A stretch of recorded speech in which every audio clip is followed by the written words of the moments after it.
Welcome back to the NutriMedical Report with our special panel for preparedness, civil defense, and earth changes. At the top of the hour, we have John Moore and Ann Morrison. John, tell us the latest, what's going on, and what are the top reports you're putting on your program over on Republic Radio, 7 to 9 a.m. Central Time. Right. Well, Dr. Bill, thank you for having me, as always. Well, we continue to get confirmation about the threats being posed by the powers that be over the next several weeks. I'm going to turn off this GPS. It's talking to me here. And continuing to have the concerns that we've been expressing about what might happen between now and possibly the first week after the election. So we're tracking these events, continuing to get more information, more confirmation that the military bases on the East Coast especially are being emptied out of heavy, expensive equipment under cover of darkness using secondary roads, and that the foreign military presence is still here, paying particular attention to the possible introduction of Canadian and Mexican military as being the touch point for all hell breaking loose. So if and when we see Canadian and or Mexican troops in the streets of America, that means we're at the beginning of some really hard times. Yeah, in other words, one of the things that appears, you always try to read between the lines, is the disinterest of Obama. It's like he wasn't even there at the debate. Suggests to me either he has an inside track on something going to happen, so it's irrelevant that he lost dramatically the debate with Romney, or that he knows something's going down that he makes it irrelevant. Right. Absolutely. So that would be I'd be very suspicious of that. And number two, when you hear all these things happening, it's because, you know, they have both fighters in the ring, but they also have multiple what we call fluid plans. In other words, their plans are fluid based on everything from space weather to geopolitical to financial issues. This latest thing going on between Syria and Turkey suggests that the NATO powers that met last week have decided to say, Turkey, go crazy. Shell the heck out of them. See how far you can push them before you actually get a response, and then we'll declare a no-fly zone, and then we'll see if Russia will really back them or not, or they'll back off. Exactly. I think they're pushing the envelope. A plan C and a plan D, and you're right. They're very fluid and have all the resources in the world to accomplish their goals, and multiple ways to accomplish those goals. Using those resources and killing as many thousands of people as necessary. And remember now that ultimately they need the dialectic of enough conflict, because ultimately their goal is, let's print enough money, let's create enough dialectic of chaos, we can communize the world, which means a small, tiny, super elite. Everybody else is in what we call a classless, lower, propertyless, lower class, the proletariat. And that's what their goal is. You remember, the goal of Obama, we call Red Diaper Baby, is communism. We're not talking about social responsibility and true capitalism, which we don't have now. We have corporatism, where corporations run everything rather than capitalism.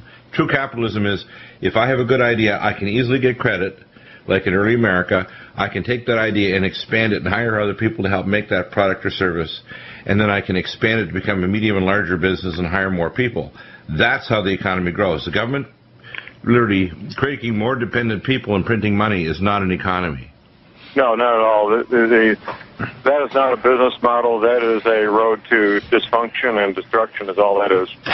Yeah, it's a road to, it's like I remember a comment made years ago by a Russian that says, you know, when we got communism we thought we'd have full bellies, but we all looked around at each other as who is going to feed the belly. Exactly. Now, who's going to grow the food? Who's going to transport the food? Who's going to process it? The same way in industry. And the only areas where Russia prospered is where they had a military-style process for building biological weapons, the military or other things, where there's a top-down chain of command like in the military. And all they did was they create weapons of destruction. It wasn't actual productive economy. Innovation just doesn't happen except if it's innovation to create weapons of death. Right. So they could barely make toilet tissue that people could bear using, or shoes that would fit. They could barely do those two things. Right. And they couldn't make a pen that would actually not skip. So what we have to realize is that centrally controlled command economies like what Obama wants to do, because he's a communist, so is his real father, Frank Marshall Davis. We're going to try to get on the author of the video. It's just an amazing documentary. It's called Dreams of My Real Father. You can get it for about $12 and change on Amazon. You got to see this. You'll freak out when you realize just how hard the documentation is, how solid it is, how the dialogue and the narrative through the whole documentary absolutely proves that Frank Marshall Davis is his father, that Obama is a communist. That's why when I heard reports back 3 years plus ago, we had a physicist that was American from Russia actually visited after Glasnost and Perestroika, and he was told that our future president would be Obama. This is back like 20 years ago in the early 90s. Obama is a card-carrying communist. I mean, that's why when he leans over to Medvedev and he makes these comments, we'll be more flexible in the second term, he's not just kissing Medvedev or Putin's butt. These guys are affiliates. Right. They have a plan, just like back in the early 70s. From the point of conception of this man forward, he was being groomed and to become president of the United States. Yeah, exactly. He was being, as I say, he was more than born, he was spawned. That's probably more accurate. More smart. What happened. Yes. Now, John, we have a lot of things. They're evacuating the East Coast. They're fearing a cataclysmic event that's going to raise water levels. A cataclysmic event of a natural nature or a man-made military type event.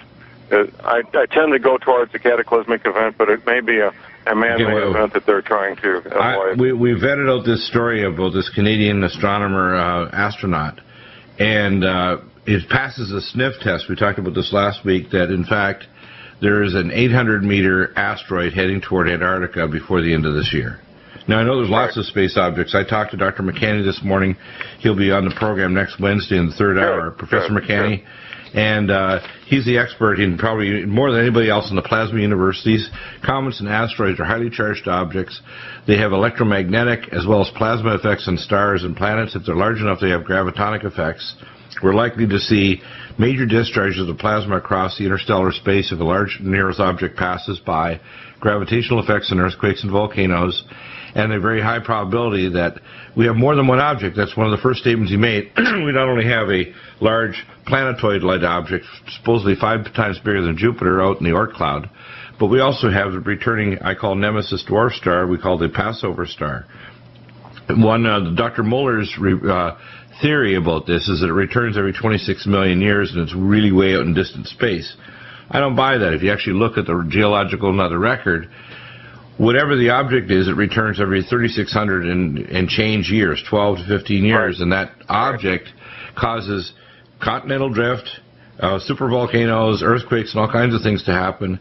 There's also other cycles, the 360-year mini ice age cycle we're heading into now, according to Dr. Easterbrook, Dr. Habibullah Adamazatov from the Russian Space Agency, many other scientists. We have the 11,500-year mini ice age cycles related to the precession of the equinox, where our planet axis is pointing toward Vega or the North Star, Polaris. And then we have what's called the Milankovitch cycle, which is whether or not this orbital stretch is ovoid or circular. Circular means the Earth cools off every 105,000 years to a major ice age. All those cycles, including a 62 million year cycle that brings us through the galactic plane, through the northern plane, to bring us to a high energy area of space, interstellar space with a lot more particles, dust, and gamma rays and cosmic background radiation, is, believe it or not, all happening right now.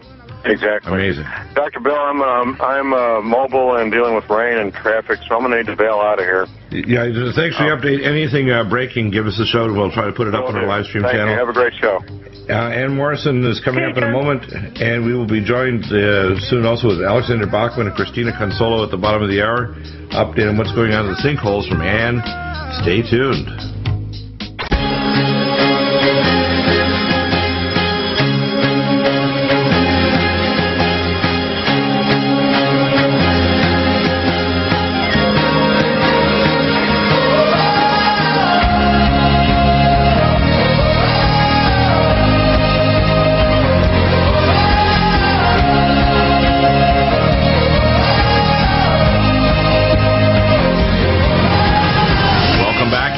Joined by Ann Morrison and Alexander Bachman. And let's talk about this sinkhole down in Louisiana. We're going to get some more information, too, from Christina Consolo.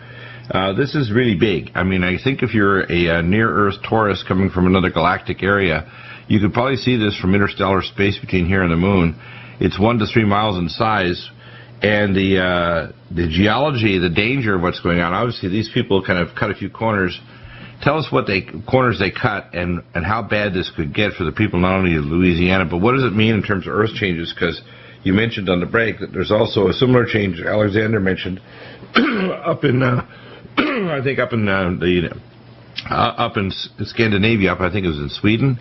Sweden, yeah. Yeah. So tell us. And, of course, you're a Swedish Mexican, so you know all about this.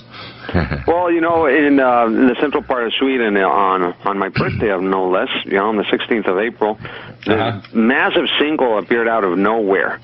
And it started rumbling, and the ground started shaking, and people felt it miles away. So I think what's happening in Louisiana right now is a greater sign of things to come.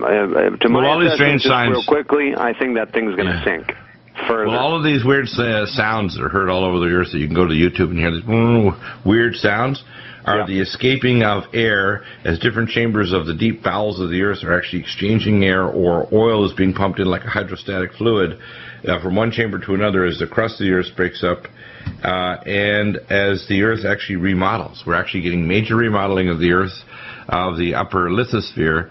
And this remodeling is what I call a precursor to what I call a lithospheric mantle disjunction. Now, what that fancy term means is that the crust of the earth actually separates from the mantle, and that it actually slides over, almost like a peach skin. If you steamed it, the peach skin rolls over the main part of the peach, and it moves. So it's not over the same part of the peach as it used to be, and that's how they discovered from space these was called underground magma domes from dormant volcanoes that weren't in any area where you'd find normal volcanoes. The magma domes were there under the ground in, say, the prairies or somewhere else because they were being fed by under hot spots, if you want to call it, just like the hot spots that feed the Hawaiian Islands. And the Earth is remodeling, and that means something big is coming. It's not just Sendai, Japan. It's not just the earthquakes down in Central America or elsewhere in Santiago, Chile, or in Christchurch, New Zealand. Things are really starting to rock and roll, and they're going to get, as Jesus said in Matthew 24, it's going to get a lot more activity, a lot more rocking and rolling. You know, now that you're talking about these terrafarts, that's what I call them.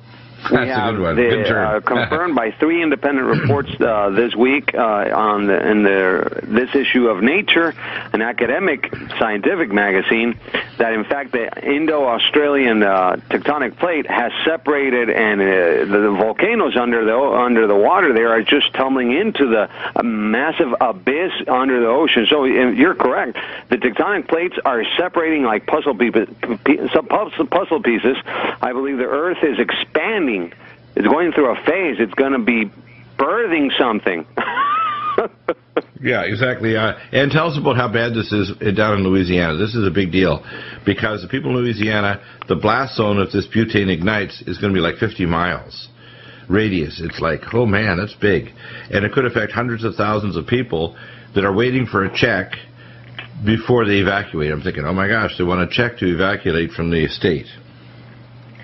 Well, yeah, this sinkhole has now, they think that it's engulfing the entire 1 mile by 3 mile Napoleon salt dome.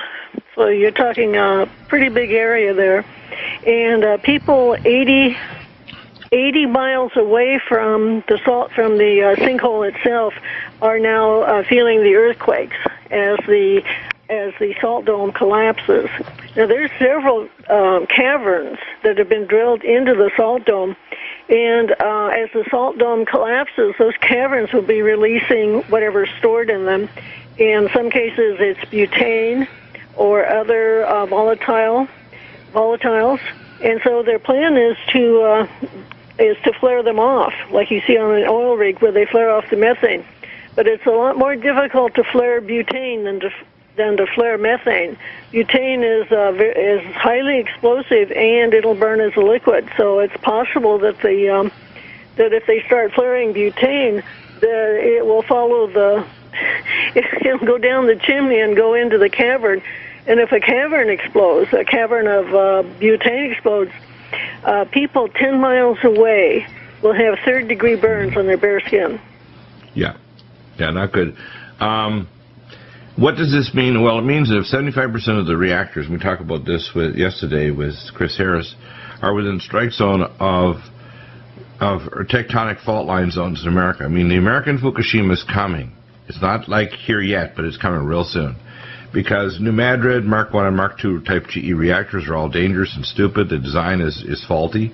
And on top of that, we have extreme weather. The chances of other things happening, like this asteroid that's 800 meters across, it's likely to strike Antarctica.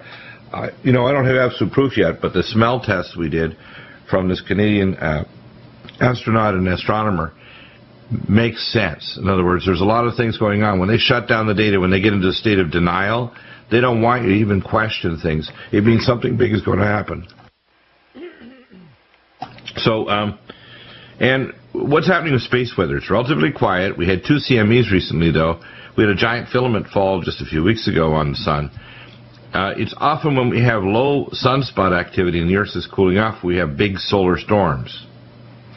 Yeah, they're expecting a big solar storm, but they say that the sunspots that have rotated onto the Earth's side of the sun are not of a complex magnetic configuration, so they don't expect either flares from them or CME. We do have some breaks in the magnetosphere, and of course, magnetic north has moved very fast. In the last 50 years, it has moved from above the border between Alaska and Canada, that would have been 5 degrees west, to 1 degree east. So it's changed 6 degrees in 50 years, and most of that, it's been a downward acceleration, so that most of that has occurred in the last 25 years. Yeah. Now that indicates that the torus, which we think that the nickel iron core is, because that's how you get a magnetic field, is that you wrap wire around a donut-shaped metal object, and you wrap wire around it, and then you run current through the wire, and you get a magnetic field. And we think that that's how the Earth's magnetosphere is formed, is that we have this torus in the core of the Earth, and because the magnetic North Pole is shifting, and it's shifting geologically, it's running. I mean, it's going faster than anybody ever thought it would, and that means that the core of the Earth is turning. It's shifting too. And when it shifts, then the mantle shifts. And when the mantle shifts, then we get these crustal deformations, such as what Alexander Bachmann was talking about over south in Sumatra, where there's actually a new tectonic plate being made. Yeah, that's a big deal.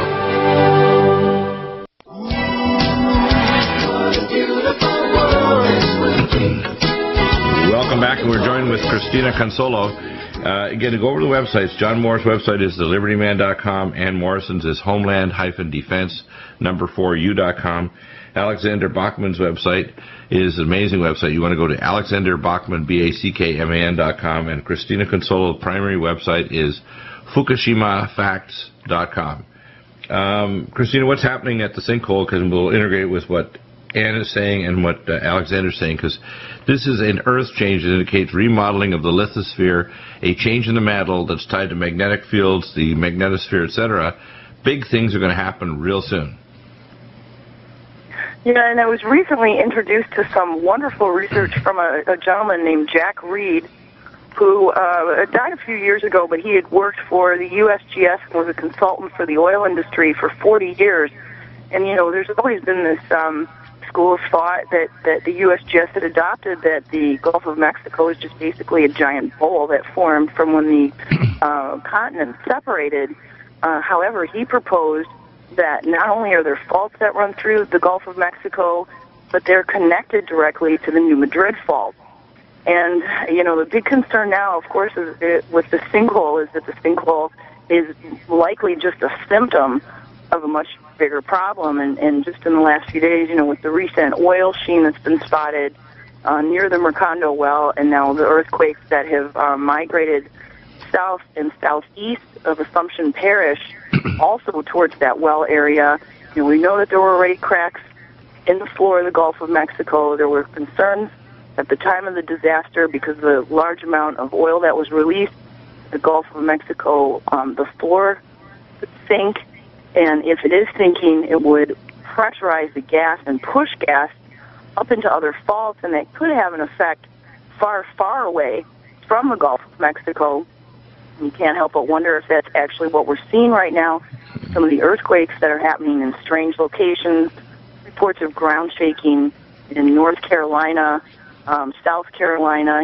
Some of the booms underground could be attributed to gas expansion from the methane hydrates that are melting, and when they melt, they expand. How deep do you think the methane hydrates are if you go to the ocean floor at the area of Macondo?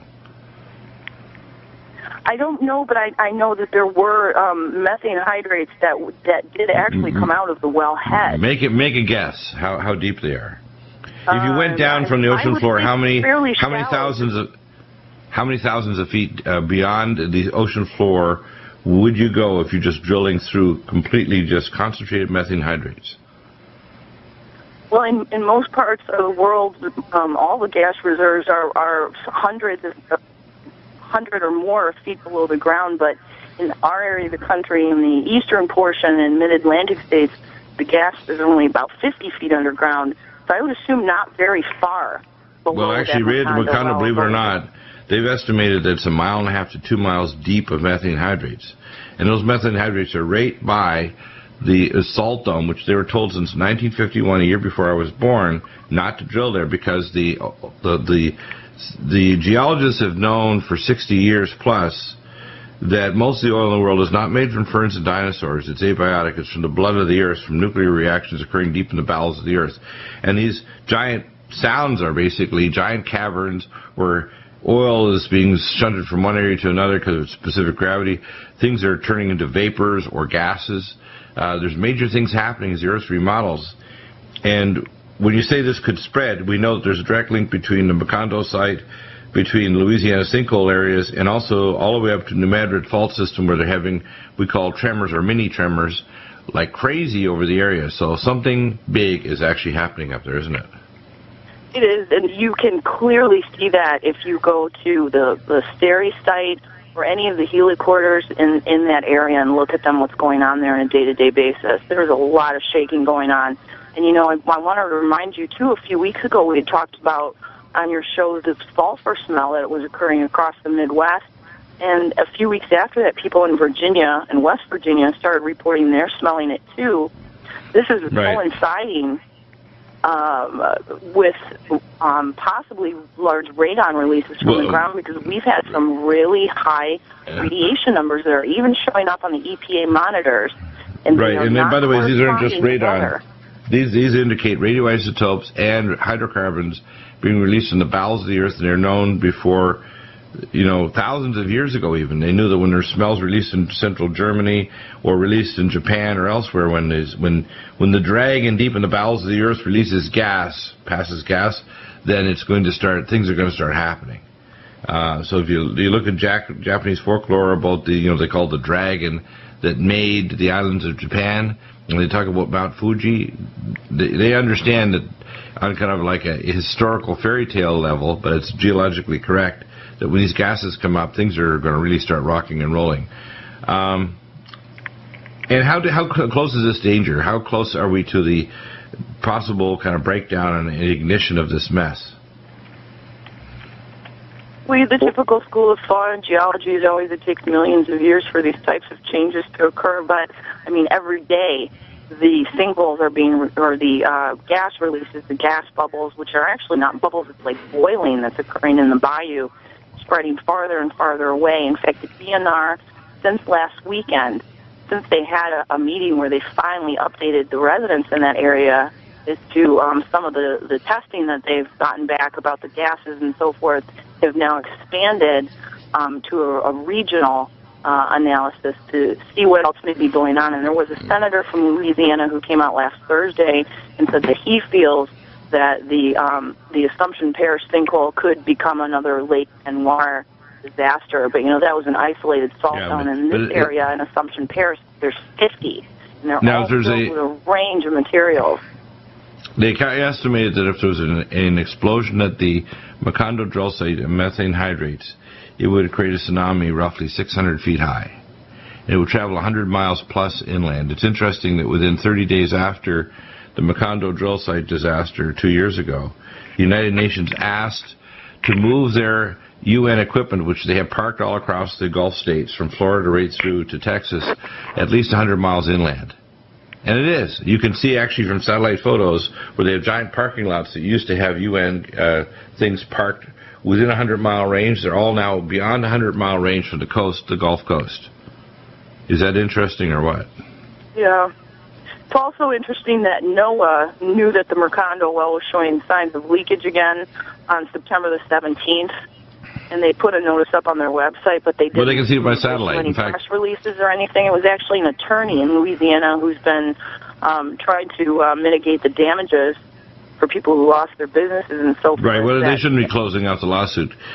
I just got an oil reports recently about Belize and other areas in around the middle part of Central America and elsewhere where they're doing oil exploration. They look for microscopic satellite-based evidence of oil seeps. These oil seeps have been continuous. They never stop from the Gulf of Mexico. They're putting corexit down there at the bottom of the oil well to separate the hydrocarbons, which are going to distillates, which dissolve quickly and disperse so you can't see them come to the surface, and the Vaseline-like kind of big slug that sits at the bottom of the ocean that's probably tens of miles long and 300 to 400 meters deep that sits at the bottom of the Gulf of Mexico, because, if it's out of sight, out of mind, they figure, well, it's not a problem, and it's still leaking. This problem has not been stopped or solved.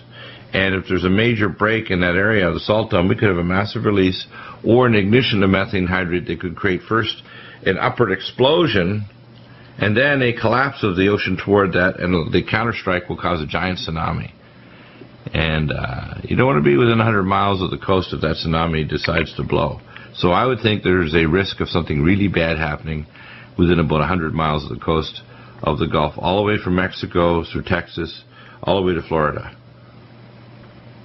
There's been some, recent refinery fires also. I believe it was Bay Point, Texas, 2 nights ago. They had another fire. And there was one in Mexico that killed 30 people a few weeks before. And I don't know if they're having issues with the pressure underground also. But this is becoming, more and more of a problem at this sinkhole every day. Yesterday they recorded 1,000 psi coming out of that cavern, and these numbers are really high, and it shouldn't be anywhere near that, especially considering the salt dome was compromised. Yeah, exactly. Let's kind of do a summary when we come back with our panel. Members, John Moore's already gone, Ann Morrison, Alexander Bachman, Christina Consolo. Back in just a moment.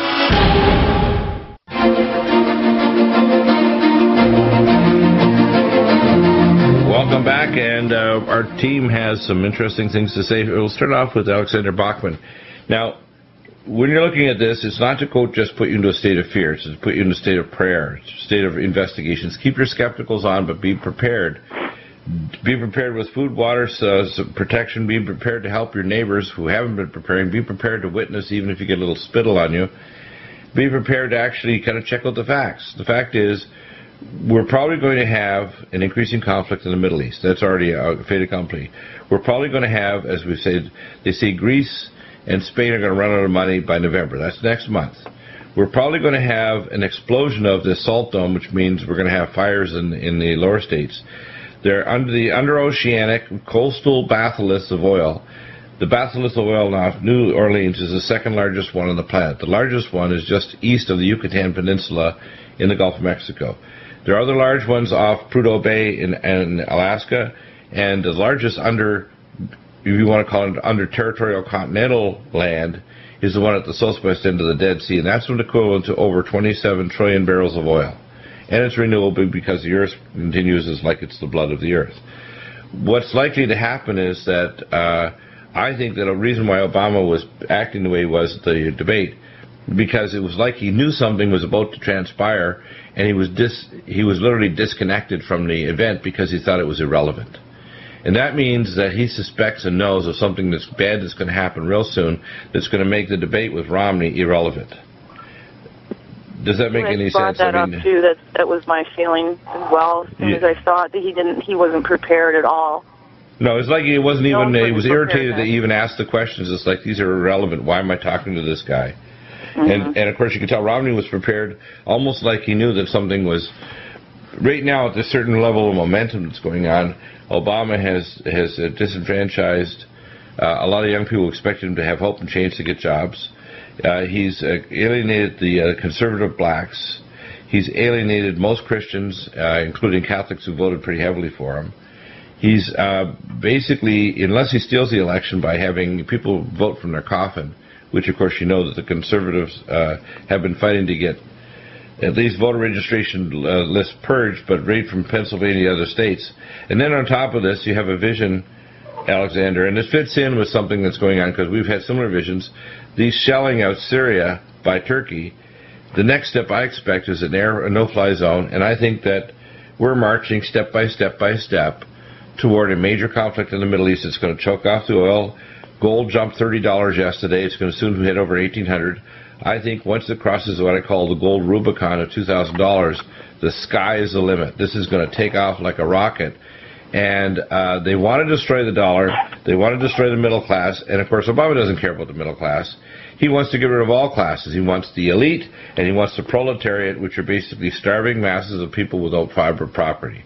That all your money is in their electronic system, and central control, central planning is the only way to do things. Communism deals qualitatively from what I call responsible socialism, which they had in ancient Israel. So, Alexander, tell us about your vision, and then Christina and Ann just jump in, because I think that the earth changes are going to speed up, and people are not prepared as we're heading toward Thanksgiving next month and Christmas. People are not ready for whatever's coming, because I think it's going to get a lot different than what they expect. All right. I was middle of the day sending an email, and suddenly, I started praying, and I had this open-eyed vision. I don't like these visions because they're vivid. It's like you're bilocating to the place where it's happening. And They're painful. I'm flying. The Lord is behind me. Angels beside me. I'm flying over the Mississippi River, but everything instead of water is orange. It's on fire. There's billowing smoke pillars coming out of the river. There's fire everywhere. All the cities along the Mississippi River, from the Gulf upwards, we were going northward, were on fire. The smoke was so tremendous. We went through this black thick smoke. We went over the cities. The cities were all on fire. We landed where we went down on a city, a specific city. There were buildings on the main boulevard of the city. People were walking just in shock with their arms up, with their eyes in shock and awe of what had happened. I remember clearly babies crying inside the apartment buildings and nobody attending them. And this was incredible. I mean, just the scenario was just pure horror because nobody knew what had just happened. But everything, the whole sky was red. It was about 6 p.m., but everything was on fire. The sky literally was on fire. And that doesn't include, the nuke going off in Houston that I also saw on another occasion. But just know that things are coming this way, and just pray and trust the Lord and just prepare. Right, but there's embedded Hezbollah and Iranian special Quds forces here in North America and in the West already that they're holding back. Syria and Iran are holding back. They're not even responding when they're shelling up to 10 kilometers inside Syrian territory. That means they've not been given the order to respond, and when they do, literally, God help us. This is not going to be funny. Mr. Tayyip Erdogan is nuts. He thinks that they're going to get away with just continuing to shell and this is going to solve anything. And if they try to put a no-fly zone over Syria, that's when things are going to start rocking and rolling. The no-fly zone will be the kicker that'll probably close the Strait of Hormuz, because they know that they have to take out Syria to remove Iran and to make sure the Kurds don't develop a new Kurdish oil empire, which will mean a new shift of power away from the Sunni Shiites, the Sunni Arabs that include Qatar, Saudi Arabia, Arab Emirates, etc. This is what's really going on, and I expect this next year, to be the time to lay the groundwork for the peace treaty. And whoever the next president is, he will probably be the one to declare the rebuilding of the Herodian temple. So, scary stuff, but it's happening. Sorry. I wish the movie would be delayed a few decades or centuries, but it's not going to. I think it's going to happen soon. Any comments, Ann or Christina? Well, our government's certainly preparing for something, and there was legislation that needs to be updated, proposed in Congress September the 26th. I believe it's HB 6566. FEMA wants to update its preparedness plans for a mass fatality event. Some of the other orders that have gone through DHS recently have been unlimited quantities of temporary housing, 1, 2, and 3 bedrooms. They're also looking to purchase these dosimeters that function like a gamma spectrometer. It's a badge that workers could wear. It will actually break down the isotopes and concentration and then plug into a computer later to download data. They're testing prototypes of that right now in Nevada, and they're looking to order a mass quantity of those. So why do they need them? Be really concerned if you live downwind of any nuke plants, too, with the kind of geological disturbances that we're having and what FEMA's been buying, that you have an escape route planned and at least talk about it with your family ahead of time. Yeah, general rules of thumb is don't be near the coast, on the east coast of the United States or Canada, that could be struck by the El Hierro and the Azores blowing and causing this giant rock to end up in the ocean, driving an 800-foot wall of water toward you. Number 2, don't be downwind of a nuclear plant. Don't be near a fault line. Don't be below a major dam that could break just because of a geological event. And don't be in an area where, you're in a giant population area. I tell people if your job's in L.A., move to the outskirts of L.A. and then have a place up in the mountains. Don't be in any big city. Don't have to try to see if you can escape the big city, because once a disaster happens, it's gridlock. You're almost better to stay in place in your own home and to leave later, maybe 30 days later, if you can hunker down. But the idea of trying to leave in the middle of a disaster is a formula for catastrophe. So absolutely, I agree. Yeah. Well, that's what the FEMA people told me. They said that when I was taking my training here in St. Louis, they said, well, you're either going to die on your car, on the freeway, or you're going to die in your home, so where will you be more comfortable? Well, I'd rather die with, Creedence Clearwater Revival there in the bayou, singing Bad Moon Rising. Mm-hmm. I think what's likely to happen is God's going to direct us to have places of refuge where if people are studying, and that means using your intellect and praying, you're going to know where it's safe to go. And one of the things that I put in the first chapter of the scroll is God told me to escape to the land of the north before the great and terrible day. So if you're in America, believe it or not, it's not to go south toward Mexico, it's to go north. North. And remember all those principles. Don't be below a dam. Don't be near a tsunami zone. Don't be downwind of a nuclear reactor. Don't be near a big population center. Be able to grow food. Be able to have a community or group of people that have put something together, even if it's just all-weather tents and the ability to erect a greenhouse and have water nearby or well. You'd be surprised how little you need to survive if you all have the skill sets to do so. Forewarned is forearmed. Yeah, I think things are going to get crazier than people realize, and I'd rather people be ready now in 2012 if something happens in 2016 or 17. But I think we're going to have enough bad events that people realize it's not the beginning of the end, it's the beginning of the middle of the disaster. In other words, things are starting to move up now to a higher level.